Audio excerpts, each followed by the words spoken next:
నేటి వరకు టీఆర్ఎస్తో సీఎం కేసీఆర్ రాష్ట్ర ప్రజలకు ఎన్నో సేవలు అందించారు. నేటి నుంచి బీఆర్ఎస్ భారతీయ రాష్ట్ర సమితిగా పేరు మార్చి దేశ రాజకీయాల్లోకి వెళ్ళబోతున్నటువంటి సీఎం కేసీఆర్కి సంబంధించి యాక్షన్ ప్లాన్ ఏ విధంగా ఉండబోతుంది? తెలంగాణ ప్రజలు ఒక పార్టీని గుర్తుపెట్టుకుని టీఆర్ఎస్ అంటేనే కారు గుర్తు అంటేనే గులాబీ జెండాగా గుర్తున్నటువంటి సీఎం కేసీఆర్ మరి దేశ ప్రజలు ఏమంటారు, దేశ ప్రజలు ఎలా ఆహ్వానిస్తారు అన్నటువంటి అంశాలు తెలుసుకునేటువంటి ప్రయత్నం చేద్దాం. ప్రస్తుతం మనతో పాటుగా రాష్ట్ర ప్రధాన కార్యదర్శి దిలీప్ రెడ్డి, టీఆర్ఎస్ పార్టీకి సంబంధించిన దిలీప్ రెడ్డి మనతో ఉన్నారు. ఆయనతో మాట్లాడే ప్రయత్నం చేద్దాం. దిలీప్ గారు, మొన్నటి వరకు కూడా ఇప్పటి వరకు కూడా టీఆర్ఎస్ అంటేనే తెలంగాణ ప్రజలకు గులాబీ జెండా కారు గుర్తు, అట్లాంటిది దేశంలోకి ఇదే గుర్తుతో వెళ్తే ప్రజలు ఆహ్వానం పలుకుతారా? తప్పకుండా ఈరోజు తెలంగాణ రాష్ట్రాన్ని ఏ విధంగా సిద్ధించారో టీఆర్ఎస్ పార్టీని స్థాపించి, అదేవిధంగా ఈరోజు మన కేసీఆర్ గారు బీఆర్ఎస్ అనగా భారతీయ రాష్ట్రీయ సమితిని స్థాపించి ఏ విధంగా టీఆర్ఎస్ ఏ విధంగా రాష్ట్రాన్ని సాధించిందో ఈరోజు దేశంలో కూడా రోజు మూసా పద్ధతిలో ఉన్నటువంటి ఫెడరల్ స్ఫూర్తికి వ్యతిరేకంగా పనిచేస్తున్నటువంటి మోడీ గవర్నమెంట్కి వ్యతిరేకంగా ఈరోజు పార్టీ పుట్టడం జరుగుతుంది. ఈరోజు పార్టీ కొత్త పార్టీ కాదు, ఇది ఆల్రెడీ మన టీఆర్ఎస్ ప్రభుత్వం ఇక్కడ చేస్తున్న సంక్షేమ పథకాలను దేశవ్యాప్తంగా అందించాలని చెప్పేసి ఈరోజు బీఆర్ఎస్ స్థాపించడం జరుగుతుంది. ఈ బీఆర్ఎస్ అంటే ఒక బహుజనుల రాష్ట్రీయ సమితిగా, ఈరోజు భారతీయుల రాష్ట్రీయ సమితిగా, బడుగు బలహీన వర్గాల రాష్ట్ర సమితిగా ఈరోజు టీఆర్ఎస్ పార్టీ రూపాంతరం చెందబోతున్నటువంటి బీఆర్ఎస్ కూడా ఉంటుందనడంలో ఏమాత్రం అశయోక్తి లేదు. ఎందుకంటే ఆ రోజు రైతు నాగల గుర్తుపై కూడా మనకు ఎన్నో లోకల్ బాడీ ఎలక్షన్స్లో పోయి ఈరోజు ఎన్నో స్థానాలు కైవసం చేసుకున్నారు. కరీంనగర్ జిల్లాలో జడ్పీ చైర్మన్ స్థానాన్ని కూడా కైవసం చేసుకున్నటువంటి చరిత్ర ఈరోజు కేసీఆర్ గారిది. కేసీఆర్ గారి బ్రాండు ఈరోజు రైతు నాగల గుర్తుపై ఉన్నటువంటి టీఆర్ఎస్ నెక్స్ట్ మన కారు గుర్తుకు రూపాంతరం చెందుతున్న సమయంలో కూడా ఇంతకంటే ఎక్కువ అనుమానాలు ప్రజల్లో ఉండడం జరిగింది. ఈరోజు ఎటువంటి అనుమానాలకు తావలేకుండా ఈ టీఆర్ఎస్ కాస్త బీఆర్ఎస్గా మారుతుంది. కేవలం పార్టీ ఒక అక్షరం మాత్రమే మారుతుంది. పార్టీ విధి విధానాలు, మన రాష్ట్రంలో ఉన్నటువంటి సంక్షేమ పథకాలు, సంక్షేమ ప్రభుత్వం కూడా ఈరోజు దేశవ్యాప్తంగా సేమ్ పథకాలను ప్రవేశపెట్టాలని చెప్పేసి ఎందరో ఇప్పుడు మనం చూస్తున్నట్టే పక్కనే ఉన్నటువంటి ఛత్తీస్గఢ్ రాష్ట్రం కానీ, మహారాష్ట్ర రైతులు కానీ, కర్ణాటక రైతులు కానీ ఎందరో మాకు ఆంధ్రప్రదేశ్తో పోలిసి ఆంధ్రప్రదేశ్ రైతులు కూడా మాకు కూడా తెరాస లాంటి పాలన కావాలని చెప్పి మన ప్రగతి భవన్లో కేసీఆర్ గారిని కలిసినటువంటి సందర్భం మనం చూసినాం. అదేవిధంగా ఈ నాలుగు మన చుట్టుముట్టు ఉన్నటువంటి భౌగోళికంగా మన చుట్టూ ఉన్నటువంటివే కాకుండా మన దూరంగా ఉన్నటువంటి రాష్ట్రాలు కూడా కేసీఆర్ గారికి స్వాగతం పలకడం చూసినాం. ఈరోజు బీహార్లో కేసీఆర్ గారు వెళ్ళినా, ఢిల్లీకి వెళ్ళినా, ఉత్తరప్రదేశ్ వెళ్ళినా, ఎక్కడికి వెళ్ళినా కానీ మన కేసీఆర్ గారికి అపూర్వమైనటువంటి మద్దతు ఉంది. ఇంకా కేసీఆర్ గారికి మనకు సూటిగా అర్థమయ్యేటువంటి లాంగ్వేజ్ హిందీలో కూడా చాలా స్పష్టంగా తన సందేశాన్ని చాలా సంక్షిప్తంగా ప్రజలకు చేరే విధంగా చేయడంలో కేసీఆర్ గారు దిట్ట. అదేవిధంగా ఆంగ్లం గుర్తు తీసుకున్నా కానీ ఏ రకంగా చూసినా దేశం యొక్క భౌగోళిక పరిస్థితులపైన, దేశం యొక్క వనరులపైన, దేశంలో యొక్క మానవాభివృద్ధి పైన, దేశంలో యొక్క యువకులపైన, దేశంలో ఉన్నటువంటి రిసోర్సెస్ పైన సంపూర్ణమైనటువంటి అవగాహన ఉన్నది కేసీఆర్ గారు మాత్రమే. అంటే కేసీఆర్ బీఆర్ఎస్ స్థాపిస్తున్న నేపథ్యంలో కేసీఆర్కి మినిమం అయిన 4 రాష్ట్రాలకు సంబంధించినటువంటి మద్దతు ఉండాలి. ఒక బీఆర్ఎస్ అంటే భారతీయ రాష్ట్ర సమితి పెట్టాలి అని అంటే కనీసం ఒక 4 రాష్ట్రాల నుంచైనా మద్దతు ఉండాలా. ఒక లోకల్ పార్టీగా ఉన్నటువంటి టీఆర్ఎస్ను కేంద్ర పార్టీగా బీఆర్ఎస్గా మార్చబోతున్న నేపథ్యంలో రాష్ట్రాలకు సంబంధించిన మద్దతు ఉందా? ఈరోజు రాష్ట్రంలో అంటే బీజేపీ కూడా 2 ఎంపీ స్థానాలు ఉండే, అప్పుడు అదొక జాతీయ పార్టీగా వెలుగొందలేదా? అదేవిధంగా ఈరోజు మన రాష్ట్రంలో 17 స్థానాలు ఉన్నాయి. మన ఢిల్లీలో చూస్తున్నటువంటి ఢిల్లీలో కేవలం 2 ఎంపీ స్థానాలు, అది పోయి 2 రాష్ట్రాలలో గెలవలేదా? అదేవిధంగా ఈరోజు ఏదో ప్రారంభించి 1:19 నిమిషాలకు ఈరోజు కేసీఆర్ గారు ప్రారంభిస్తారు పార్టీని. బీఆర్ఎస్గా ప్రారంభించిన తర్వాత మేము దానిపైన మనం మరొకరు కూడా మా రాజకీయ కమిటీ కూడా ఒక నిర్ణయించుకొని ఏ విధంగా మనం పోటీ చేయాలా, ఏం చేయాలని చెప్పేసి, ఎక్కడెక్కడ పోటీ చేయాలి, ఎక్కడెక్కడ మద్దతు ఇవ్వాలని చెప్పేసి నెక్స్ట్ నిర్ణయించడం జరుగుతుందని. ప్రాంతీయ పార్టీ, ప్రాంతీయ జెండా, ప్రాంతీయ గుర్తుగా టీఆర్ఎస్ అంటే బండ గుర్తు. ఏ పల్లెటూరుకి వెళ్ళినప్పటికీ కూడా ఒక ముసలైన అడిగినా కూడా టీఆర్ఎస్ అంటే ఏంటి అంటే కారు గుర్తు, గులాబీ జెండా అని చెప్తారు. కేంద్రంలోకి పార్టీ బీఆర్ఎస్ వెళ్తే ఇదే గుర్తు, ఇదే కలర్ ఉంటుందా? ఒకవేళ ఉండేటువంటి అవకాశం ఉందా, లేదా ఒకవేళ ఈ గుర్తును ఇక్కడ ఉన్నటువంటి ప్రజలు మళ్ళీ మర్చిపోయేటువంటి అవకాశాలు ఉన్నాయి? ఈరోజు 1:19 గంటలకు ఈరోజు కేసీఆర్ గారు ప్రకటిస్తారు. బీఆర్ఎస్ మన కేసీఆర్ గారు అన్నాడు, మన మునుగోడు ఉప ఎన్నికలలో 3 జాతీయ పార్టీలు పోటీ చేస్తాయన్నారు. అంటే దాని అర్థమైంది ఇదే గుర్తు, ఇదే జెండా, కేవలం పేరు మాత్రమే మారుతుంది. మాకున్నటువంటి సమాచారం ప్రకారం ఇదే గుర్తు, ఇదే జెండాతో కేసీఆర్ గారు రానున్న మునుగోడు ఉప ఎన్నికలలో కూడా పోటీ చేయడం జరుగుతుంది. ఈ విధంగా రాష్ట్రంలో కాదు, మీరు అన్నట్టుగా కేసీఆర్ అంటే తెలంగాణ అంటే కేసీఆర్, అదేవిధంగా విధంగా నానింది కాబట్టి టీఆర్ఎస్ పార్టీ కూడా అదేవిధంగా అందరి తలలో నాలుకలా మెదిలింది కాబట్టి ఈరోజు కేసీఆర్ గారిని యావత్ తెలంగాణ ప్రజలు ఏ విధంగా గుర్తుపెట్టుకున్నారో మన యావత్ దేశ ప్రజలు కూడా అదే విధంగా గుర్తుపెట్టుకున్న రోజులు మీరు త్వరలో చూస్తారు. 2024లో కేసీఆర్ గారికి ప్రధానమంత్రి అయ్యే అర్హత అన్ని రకాలుగా ఉంది. ప్రధానమంత్రి దాదాపుగా అవుతారు. ఒకవేళ కాని పక్షంలో కూడా ప్రధానమంత్రి ఎన్నికలో ఖచ్చితంగా ప్రధానమంత్రి ఎవరుండాలో మన తెలంగాణ రాష్ట్రంలో ఉన్నటువంటి మన తెలంగాణ బిడ్డ కేసీఆర్ గారు నిర్ణయించేటువంటి రోజులు స్పష్టంగా వస్తాయి.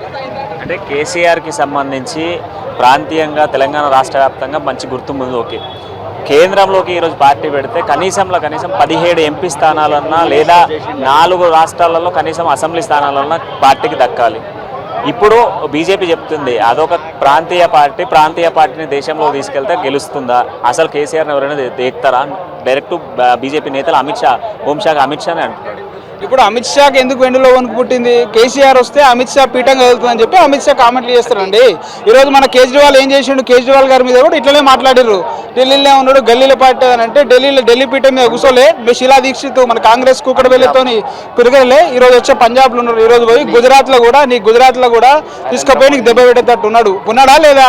దానికి మించినటువంటిది కేసీఆర్ గారు. ఎందుకంటే కేసీఆర్ గారికి ఈరోజు ఎంత పెద్ద రాష్ట్రం అండి. 2 స్థానాలు ఉన్నటువంటి కేజ్రీవాల్ గారే, 2 ఎంపీ స్థానాలు కేజ్రీవాల్ గారే 3 రాష్ట్రాలలో పాగవేయడానికి ఉన్నప్పుడు మనకి ఇంత నెట్వర్క్ ఉన్నటువంటి ఇంత వాగ్దాటి ఉన్నటువంటి కేసీఆర్ గారు మనకు 17 ఎంపీ స్థానాలు ఉన్నటువంటి మన రాష్ట్రం నుంచి పోయి వేలడా అండి? మనకేం లేదు. వాళ్ళు ఒక భయంతో చేస్తున్నటువంటి నిందలు తప్ప కేసీఆర్ గారు ఎదుర్కోలేరు. ఇంతకుముందు కేసీఆర్ గారు కేంద్రంలో కూడా కేంద్ర మంత్రిగా చేసినటువంటి అనుభవం మన కేసీఆర్ గారికి ఉన్నది. తెలంగాణ రాష్ట్రాన్ని సిద్ధించడంలో అన్ని జాతీయ పార్టీలను కూడా ఒప్పించి అన్ని జాతీయ పార్టీలను మద్దతు కూడగట్టి ఈరోజు తెలంగాణ స్వప్నాన్ని సిద్ధించినటువంటి మన కేసీఆర్ గారు ఇదే విధంగా మన దేశంలో ఉన్నటువంటి అన్ని ప్రాంత ప్రజల అన్ని ప్రాంత భాషల యాసల సంస్కృతుల భిన్నమైన సంస్కృతులకు కూడా ఈరోజు కేసీఆర్ గారికి అన్ని రకాలమైన భౌగోళిక స్వరూపాలు కానీ వాటర్ రిసోర్సెస్ పైన కానీ ఏదో నిరుద్యోగ పైన కానీ మన జాతీయంగా ఉన్నటువంటి మన రక్షణ పైనటువంటి కానీ ఇలాంటి సమగ్ర అభిప్రాయం తీసుకొని ఈరోజు మోడీ గారికి కూడా ఎన్ని లక్షల హెక్టార్ల భూమి ఉన్నది తెలియదు, ఎంత ఖాళీ జాగా ఉన్నది తెలియదు, ఎంత వ్యవసాయ వయబుల్ భూమి ఉన్నది తెలియదు, ఎంత నీళ్లు ఉన్నాయో తెలియదు. అట్లాంటి ఒక మోడీ ఏమైనా దేశాన్ని పరిపాలిస్తున్నటువంటి ఇటువంటి అన్ని అవగాహన ఉన్నటువంటి కేసీఆర్ గారు చేయలేరా? అంతెందుకండి మీ నరేంద్ర మోడీ కూడా ఒక సీఎం ఉండే కదండి, పిఎం అయింది. అదేవిధంగా ఈరోజు కూడా మా కేసీఆర్ గారు రెండు సార్ల మా టైగర్ ఇక్కడ దేశకి నేత ఈజీగా అయిపోతాడండి. ఖచ్చితంగా ప్రధానమంత్రి కావాల్సిన అన్ని అర్హతలు కేసీఆర్ గారికి ఉన్నాయి. అంటే కేసీఆర్ అనే వ్యక్తి ఆమరణ దీక్ష చేశాడు. తెలంగాణ ఉద్యమ సమయంలో కీలక పాత్ర వహించి తెలంగాణ ఉద్యమాన్ని నడిపించి ఎట్టకేలకి తెలంగాణను సాధించాడు. అదేవిధంగా బీఆర్ఎస్ని కూడా కేంద్ర స్థాయిలో నిలబెట్టేందుకు ఇట్లాంటి దీక్షలు ఉండబోతాయా? దీక్షలు అవసరం దాన్ని బట్టి ఉంటాయండి. ఈరోజు మన రైతులు 1000 రోజుల దీక్ష చేశారు కదా. రైతులు 300 రోజులకు పైగా దీక్ష చేసినటువంటి రైతులకు ఈరోజు ఏ విధంగా స్వభావం అదొక స్వభావాన్ని బట్టి ఈరోజు మన కేసీఆర్ గారు చూసుకుంటే గాంధేయ మార్గంలో తెలంగాణ రాష్ట్రాన్ని సాధించడా లేదా? అదేవిధంగా గాంధేయ పంతాలో కూడా మన కేసీఆర్ గారు పోతారు. అవసరం ఉంటే జైలు బరోకు పోతారు, అవసరం ఉంటే రోడ్ల మీదకి పోతాడు, అవసరం ఉంటే వంట వరకు తెలంగాణ ఉద్యమంలో ఎటువంటి ఒక ఫైటర్. అదేవిధంగా దేశానికి ఏ విధంగా అవసరం ఉంటే ఆ విధంగా పోతానండి. మీరు ధర్నాలు ఉండొచ్చు, రాస్తారోకలు ఉండొచ్చు, ఏదైనా ఉండొచ్చు. ఢిల్లీలో దీక్ష చేయలేడా అండి వడ్లు కొనమని చెప్పి? అదొక ధర్నానా కాదా అండి? అదేవిధంగా ఎన్నో ధర్నాలు మీరు ముందు చూడబోతారు. ఎందుకంటే ధర్నా అంటే ఏంటిదంటే మన సామాన్యులం పోయి మన నిరసన శాంతియుతంగా తెలియజేయడమే కదా. ఇలాంటివి ఎన్నో రూపాలు ఉంటాయి. ఒక పార్టీ అంటే రాజకీయంగా ఏ విధంగా నిర్ణయం తీసుకుంటుందో దాన్ని బట్టి ముందుకు పోవడం జరుగుతుంది. టీఆర్ఎస్ శ్రేణులుగా మీరందరూ ఏకీభవిస్తున్నారా పార్టీని? తప్పకుండా అండి, తప్పకుండా. ఉస్మానియా యూనివర్సిటీ నుంచి మా యావత్ అక్కడ చూడండి ఎంత విద్యార్థులు వచ్చారు. నాతోనే 20 మంది వచ్చారు. ఇట్లా చాలా మంది విద్యార్థులు ఈరోజు దసరా పండుగ పురస్కరించుకొని కూడా ఇళ్లలో ఉండడం కాదు. ఈరోజు దసరా అంటే విజయదశమి, విజయదుందుమి పోగిస్తుంది. ఈరోజు మన కేసీఆర్ గారు అనేటువంటి మన జాతీయ స్థాయిలో పోతున్నాడు కాబట్టి అసలే ఇదేనే నిజమైన దసరా. అదేవిధంగా ఈరోజు ఇది మన 75వ స్వాతంత్ర ఉత్సవాలను జరుపుకున్నటువంటి ప్రత్యేకమైన సంవత్సరం. ఈరోజు 75 ఏళ్ళుగా ఈరోజు జాతీయ పార్టీలు ఏ విధంగా విఫలమైనవి దానికి ఈరోజు మద్దతుగా ఇవ్వడానికి అక్కడ ఎక్కడైతే విఫలమైనయో అని చెప్పి ఆ విఫలమైనటువంటి వాటి పునాదుల పైన వాటిని అభివృద్ధి చేయడానికి ఎక్కడెక్కడైతే విఫలమైనయో ఆ రంగాలన్నింటినీ ఈరోజు కేసీఆర్ గారు తీసుకొచ్చుకొని ఈరోజు కేసీఆర్ గారు అభివృద్ధి చేయడం కోసం ఈరోజు జాతీయ రాజకీయాల్లో పోతుడు. మేమే కాదండి, ఈరోజు దేశం హర్షిస్తున్నది. ముఖ్యంగా తెరాస కార్యకర్తలుగా నాకు బుద్ధి తెలిసి నుంచి నాకు తెలిసి 2005-6 సంవత్సరాల నుంచి నేను ఇంటర్మీడియట్ ఉన్న రోజుల నుంచి తెరాస పార్టీకి పనిచేస్తున్నా. ఇట్లా ఎందరో కరడు కట్టేటువంటి సైనికులు ఓన్లీ తెరాస పార్టీకి మాత్రమే సొంతం. మీరు ఏ పార్టీలు తీసుకున్నా కానీ దేశీయ పార్టీలు అంటున్నారు, జాతీయ పార్టీలు అంటున్నారు, అట్లాంటి ఏ పార్టీలు తీసుకున్నా కానీ ఇంతమైనటువంటి క్యాడర్ లేదు. మేము ఒక్కసారి డైరెక్ట్గా 63 స్థానాలు గెలుచుకున్నామండి. మీరు 2014 ఎన్నికలలో ఏ పార్టీతో పొత్తు పెట్టుకోలేండి. ఈ రోజు కూడా కేసీఆర్ గారు చెప్పారు టెంట్ లేదు ఫంట్ లేదు అన్నాడు. అదేవిధంగా జాతీయ స్థాయిలో కూడా మేము పోవడం జరుగుతుంది. తప్పకుండా మా ప్రజల అందరి మద్దతు ఉన్న దానికి ఈరోజు మీరు చూస్తున్నట్టు ఒకసారి మీ కెమెరా ఆటు పెడితే ఎంత మద్దతు ఉందని తెలుస్తుంది. సబ్బండ వర్గాలు, బహుజనులు, గిరిజనులు ప్రతి ఒక్కరు కూడా ఈరోజు మన కేసీఆర్ గారికి మద్దతుకు వచ్చారు.